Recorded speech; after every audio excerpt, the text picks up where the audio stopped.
디모데가 사역하는 에베소 교회에 사도 바울과 다른 교훈들을 가르치려 하는 자들이 있었음을 보게 됩니다. 3절 말씀에 보면 누구든지 다른 교훈을 하며 바른 말 곧 우리 주 예수 그리스도의 말씀과 경건에 관한 교훈에 창념치 아니하면, 그런 사람이 있었던 거지요. 저는 교만하여 아무것도 알지 못하고 변론과 언쟁을 좋아하는 자니 이로써 투기와 분쟁과 해방과 악한 생각이 나는데, 왜 그 사람들이 그렇게 하느냐? 마음이 부패해지고 진리를 잃어버린 이들은 경건을 이익의 재료로 생각하기 때문이다. 그러니까 디모데에게, 에베소를 담임하고 있던 디모데에게 너는 이와 같은 지도자가 되서는 안 된다, 이 말씀을 가르치는 것이 6장의 내용입니다.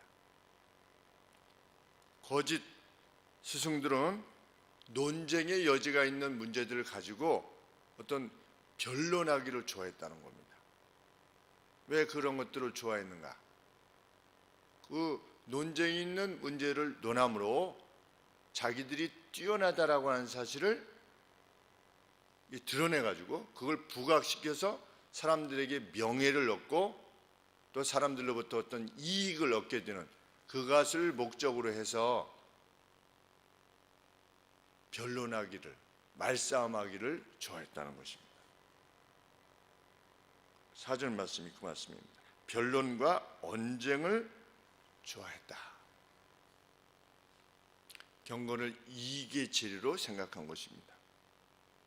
세상뿐만 아니라 교회 내에서도 이런 문제가 지금으로부터 2000년 전에도 있었다는 것을 생각하면, 또 우리의 교회 역사 가운데서도 우리 김영재 교수님의 지각생의 고백이라고 하는 그런 자서전을 보니까 6.25 때도 싸웠답니다. 교회들이 6.25가 터져서 이제 북한군이 3일 만에 마산 외곽까지 내려왔는데도 이제 그 얼마 남지 않았는데도 불구하고 그때도 교회가 싸웠대요. 예배당 쟁탈전. 그리고 강단에 두 목사님이 올라와가지고 서로 자기가 설교한다고. 그리고 같은 예배당 내에서 한쪽은 나의 갈 길 다 가도록 하면 이쪽은 또 천부의 의지 없어서, 이렇게 상대방 찬양이 이렇게 들려지지 않게 하기 위해서, 막기 위해서 그런 싸움을 싸웠다고 합니다. 그러니 6.25 때 그 정도로 했다면 그것이 교회의 타락에 대한 하나님의 벌일 수도 있겠다, 이런 생각을 해보게 됩니다. 또 일제시대 때 한국의 교회가 신사참배를 총회에서 결정해서 이것은 합법적인 것이다 라고 해서 예배 전에 행했던 모든 것들에 대한 하나님의 행하심일 가능성이 크지 않는가, 이런 생각을 해보게 됩니다. 요즘도 마찬가지 아니겠습니까? 교회에 분란이 생기면 서로 예배당의 재산을 자기 것으로 만들기 위해서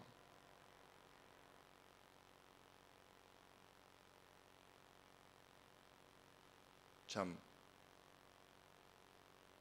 그 교계 이야기를 들어보면 괴로운 일들이 많이 있는 거죠. 사람들은 그렇게 이익을 위해서, 심지어는 경건조차도 이익을 목적해서 행하고 있으니 세상 사람들이 자기 이익을 목적으로 움직인다는 것이 그리 놀랄 만한 일도 아닌 것이죠. 사실은 일반 사람들이야, 하나님이 없다고 하는 사람들이야 자기 이익을 위해서 살아갈 수밖에 없는 것이 아니겠습니까? 어차피 죽을 건데.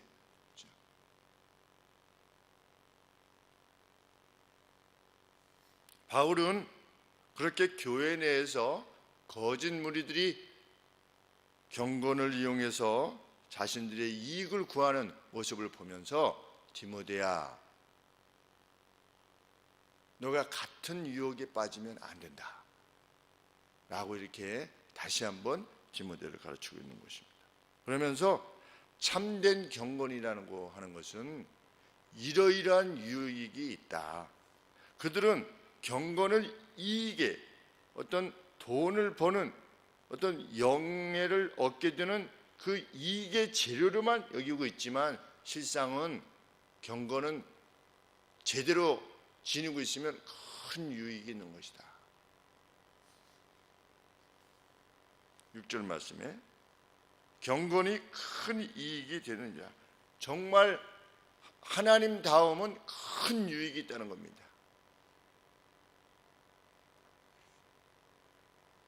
그래서 이렇게 말합니다.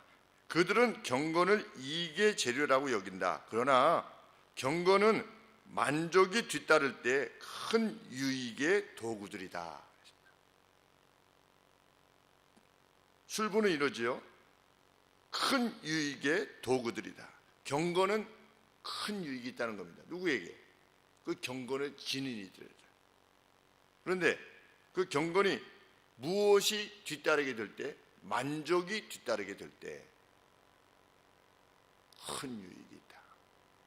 달리 말하면 이익을 쫓지 말고 만족을 통한 경건, 그것을 통해서 큰 유익을 지니라는 것입니다. 그러면 만족의 근거는 뭐냐? 우리가 세상에 아무것도 가지고 오지 않았다는 것. 그리고 그래서 우리가 세상으로부터 아무것도 또 세상 밖으로 가져갈 수 없다는 것. 이것이 만족의 근거랍니다. 그게 무슨 만족의 근거인가? 이렇게 사람들은 생각할지 모릅니다. 내가 세상에 올 때 아무것도 가지고 오지 않았다는 것, 그리고 세상 밖으로 또 우리가 아무것도 가지고 갈 수 없다는 것. 달리 말하면 이게 무슨 말씀입니까? 우리에게 주어진 전부가 사실은 전적으로 주어진 것이라는 것을 인식할 때 만족할 수 있다는 것입니다. 최근에 그런 생각들을 많이 해보게 되었습니다. 무슨 아랍에서 막 석유를 파서 이렇게 쓰는데 자신들이 노력해서 석유가 생긴 게 아니잖아요. 그냥 살고 있는 땅에 이 주어진 거 아니겠습니까? 우리 참치들을 많이 먹는데 요새는 뭐 양식을 한다고 하긴 하지만 바다의 그 참치들, 물고기들, 우리가 노력해서 그 생긴 것들이 아니에요. 주어진 것들을 그냥 그물만 가지고 가서 이렇게 걷어낼 뿐이지요. 근데 사람들은 우리가 노력해서 고기를 잡았다고 하지만 고기의 입장에서 보면 왜 우리가 당신들한테 죽어야 됩니까? 라고 할지 모르겠어요. 그렇죠? 뭐 사슴, 사냥당하는 뭐 사슴 이런 것들도 당신이 나를 위해서 뭘 했는데 내 생명을 이게 끝장낼 수 있느냐? 그리고 왜 내 고기를 당신이 먹을 수 있느냐? 정말 그 항이라면 얼마든지 할 수 있겠다는 생각을 하게 됩니다. 실상은 다 주어진 것을 누리고 있는 거지요. 중국이 뭐 히토리움가 하는 그 광물 자산을 가지고 일본을 혼내준 적이 있는데 그것도 다 이미 거기에 주어져 있는 거지. 정말 가만히 생각해 보면 인간이 노력해서 얻어진 것이 아니라 꼭 이것과 같은 것 같습니다.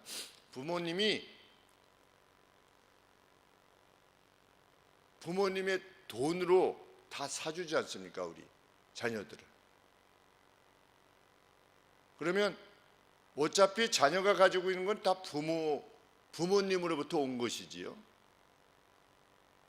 그런데 자녀들은 사탕을 뭐 맛있는 걸 사준 다음에 부모가 하나만 아빠 주라. 그러면 뭐 주는 아이들도 있지만 주지 않은 아이들도 있어요. 그렇죠? 이렇게 하고. 그렇죠? 부모님으로부터 왔는데 그것에 대해서 감사를 지니지 못하는 아이들도 있는데 마치 인간이 그런 것 같아요.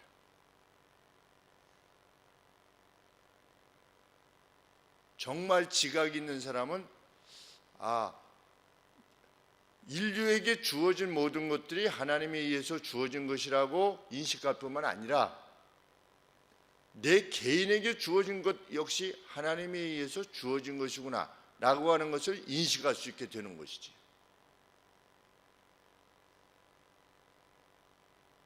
그러면 어떤 만족이 오게 되는 것입니까?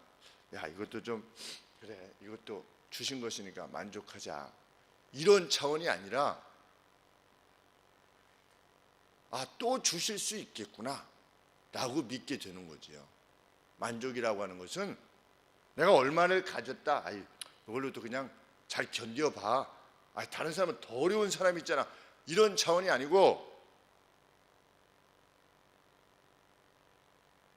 인류에게 이렇게 주셨다면 또 내게 주실 수 있겠구나, 또 내일 일용할 양식을 주실 수 있구나, 그런 분이 우리를 만드셨구나 라고 하는 참된 만족이 우리에게 주어지는 거죠. 성경이 말하는 만족은 그것입니다. 먹을 것과 입을 것이 있은즉 너 있잖아, 그냥 족한 줄 알아, 이것이 아니고 우리에게 주어진다는 거지요. 입을 것과 먹을 것이 지금 주어지고 있지 않느냐, 하나님이 또 주실 것을 믿으라는 거지요. 예수님께서도 그렇게 말씀하셨죠. 너희는 먼저 그의 나라와 그의 의를 구해라, 이 모든 것들 어떻게 할 거다? 내가 너희에게 다 줄 거다. 공중나는 새를 봐라. 정말 이 겨울에 새들은 뭘 먹는지 모르겠어요. 그렇죠? 정말로. 야, 들에 핀 백합화를 봐라. 그런데 인간이 아무리 이 아름답게 그리고 뭐 술을 넣고 이렇게 해도 그냥 있는 자연하고는 비길 수가 없죠. 이 꽃 한 송이하고 비길 수가 없습니다. 아무리 잘 묘사를 해서 그려놔도 이 꽃하고 비길 수가 없는 것이죠. 우리가 어떤 그 미적인 것도, 우리가 하루를 이렇게 볼 때 미적인 것들도 참 아름답다, 단풍이 아름답다, 이런 것들도 다 주어진 것이죠. 우리가 그렇게 빨갛게 노랗게 만든 것 아니고 주어진 것들로 가을 참 멋있다, 봄에 피어나는 꽃 참 아름답다 라고 하게 되는 것처럼,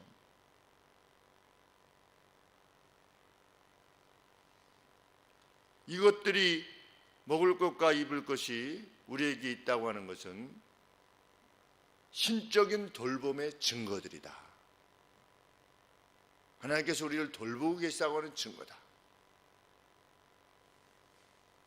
이 신적인 돌봄을 인식하지 못하는 것이야말로 무지다.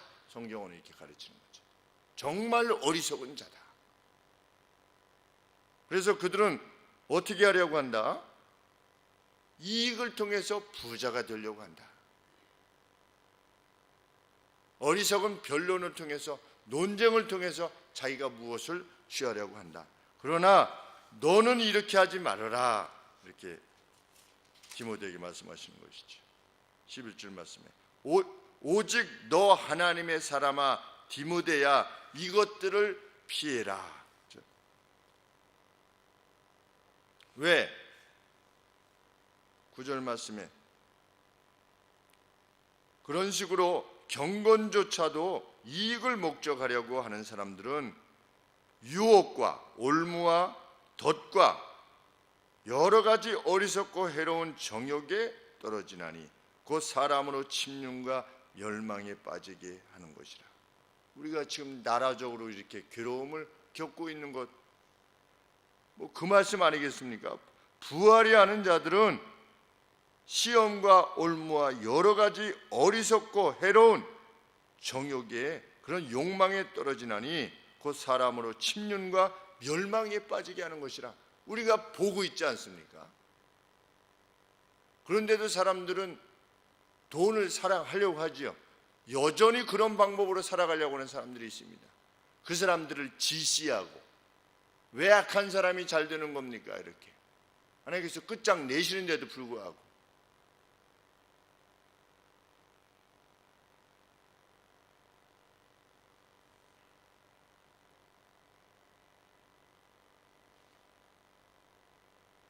(10절) 말씀에 돈을 사랑함이 만족을 사랑하는 것이 아니라 돈을 사랑함이 모든 종류의 악의 뿌리가 되나니 이것을 사모하는 자들이 미혹을 받아 믿음에서 떠나 많은 근심으로써 자기를 찔렀도다. 근데 격통이라고 하는 표현을 씁니다. 격통.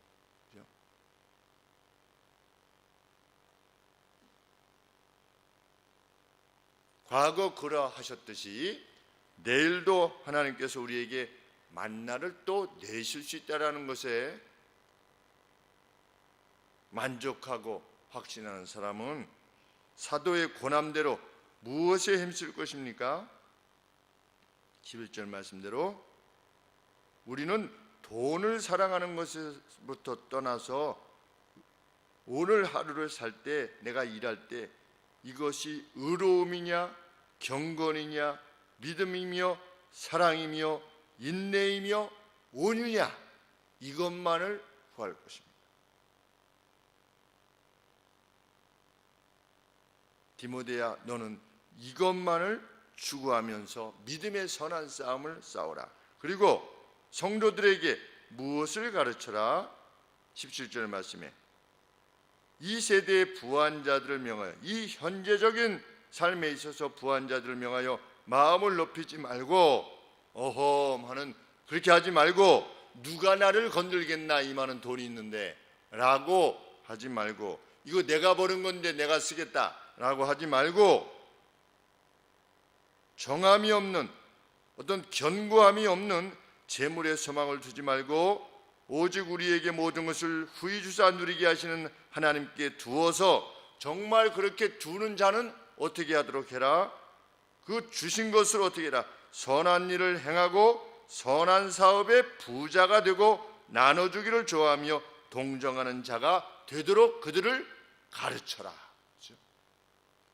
뭐의 부자가 되라? 선한 사업의 부자가 되라.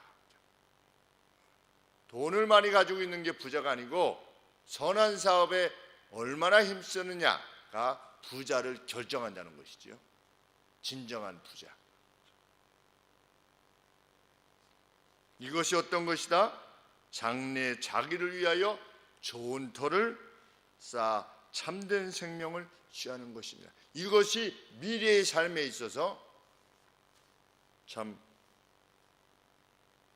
좋은 터를 쌓고 있는 중이다. 어제도 우리 대구의 우리 김진동 성도가 예물을 하나님 앞에 이렇게 통장으로 이렇게 보냈는데 많이 보냈더라고요. 많이. 하루에 10몇 시간을 강의를 하면서 어떨 때는 18시간을 계속 말해야 되는,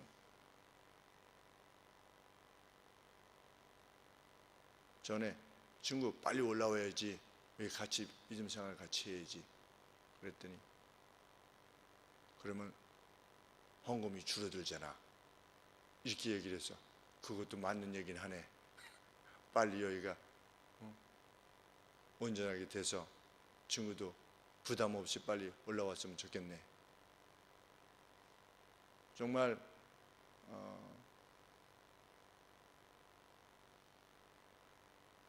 그렇게 수고하고 애쓰는 것들을 아낌없이, 이것이 비단 이제 뭐 학원에서 한 달 뒤에 그만두시오 그러면 한 달 뒤에 그만둘 수도 있고, 2달 뒤에 그만두라면 2달 뒤에 그만둘 수도 있는데도 불구하고 참 소위 말하는 노년의 준비를 위해서 어떻게 해서든지 그냥 이렇게 막 모아놓으려고 하는 그런 것이 아니라 참 성도를 사랑하고 하나님을 높이고자 그런 마음을 두고 그런 것들에 자기의 어떤 소망을 두지 아니하고 참 이전에 더 많았었는데 수십억이 있었는데 그것이 정말 정함이 없는 재물이라고 하는 것을 내가 깨닫고 이것이 내 미래를 보장할 것이다 이렇게 했던 자기 자신을 돌이켜볼 때 그것이 결코 아니라고 하는 것을 깨닫고 참 그렇게 살아가느라 라고 수년 전에 이렇게 밝힌 바 있는데 정말 우리가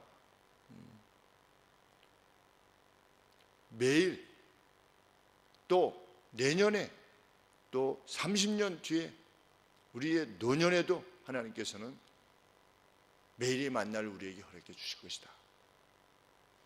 하나님의 신적 돌봄을 결코 포기하지 않으실 것이다 라고 하는 그 확신 가운데 우리가 힘있게 선하고 아름다운 일들을 잘 감당해 나가고자 하는 그런 열망이 우리 마음에 새로워지길 원합니다. 그 만족이야말로 하나님의 사람이 지닐 수 있는 참 가장 빛난 가치라 이렇게 여겨지는 것입니다. 기도하겠습니다. 하나님 아버지, 샘의 근원이 되시는 것처럼 우리에게 또 마시면 계속하여서 샘물이 나오는 것처럼 원천이 되시는 우리 주님께서 우리의 주 되신 분이라는 사실을 저희들이 가슴에 확신하며 그 지극한 감사로 우리의 생애들을 살아낼 수 있도록 도와주시옵소서. 우리가 없다고 여겨지면 짜증이 나고 또 불안해지고 남을 질시하게 되고 투기하게 되는데 악인이 잘 되는 것을 아버지 견딜 수 없어 하는데 정말 우리 자신에게 얼마든지 공급하실 수 있는 하나님이 계심을 확신하는 사람은 악인조차도 불쌍히 여길 수 있을 정도로 마음의 여유와 인내와 부드러움을 가지고 살아갈 수 있게 되는 줄 믿사옵나이다. 하나님, 저에게 그러한 참된 인식을 허락하여 주시옵시고 그 깨달음이 저희로 하여금 하나님이 요청하시는 이 거룩한 삶을 향해서만 부지런히 나아갈 수 있도록 주님 은혜를 더하여 주시옵소서. 그 가운데 주님이 베푸시는 그 놀라운 역사들이 무엇인가를 우리 삶 가운데 가득히 체험하며 살아갈 수 있도록 하나님께서 은혜를 베풀어 주시옵소서. 오늘 한 날도 주님께 의탁합니다. 우리에게 은혜 가득한 하루가 되게 하여 주옵소서. 예수님의 거룩하신 이름으로 기도합나이다. 아멘.